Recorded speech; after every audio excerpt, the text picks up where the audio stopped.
Every week we sit down with industry leader PRN to talk about the world of racing. Here's a sample from this week's sit down with the boss man himself, Doug Rice.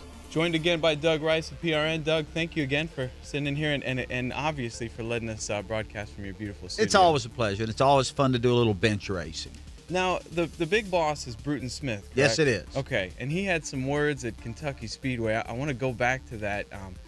He kind of asserted that, well, he didn't kind of assert. He never kind of. It is. He flat out said, we need to spice up this racing, especially the mile and a halves. We need to look at something, and mandatory cautions was his first idea, his first throw out. I think it's a cool idea. What are your thoughts on something like that? You know, I look at every other sport. They've all got built-in caution periods. The NFL has their TV timeouts after extra points, after field goals, exchange the ball. So those really are TV timeouts. Baseball, of course, it works a little bit differently. I don't know that it's such a far-fetched thing to say that during the course of a 3.5-hour sporting event that it would be totally outlandish to have a timeout. You know, we get excited about the All-Star race, and they do something similar. They've changed their format so many different times, but you get some inversion, you get some breaks, you get some different heats and knockouts.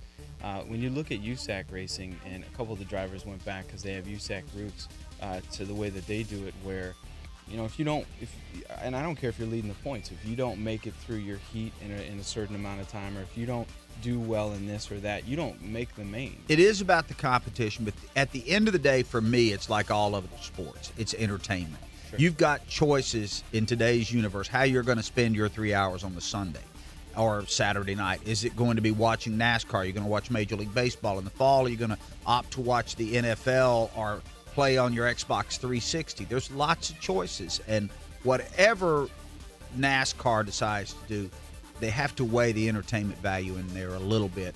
You can preach purity in racing all day long, but there is no purity in racing because all series run a different scheme. Sure. And run a different platform, and they all seem to think that theirs is the correct way to do it. Well, and when you bring up the All-Star race, you know, if you ask the casual fan, you know, what's your favorite race of the season, the vast majority of people I know are gonna say the All-Star race. And I wonder, is it because of the excitement that's added in? Is it because it's a little bit shorter of a race? You just don't know if they're onto something with that.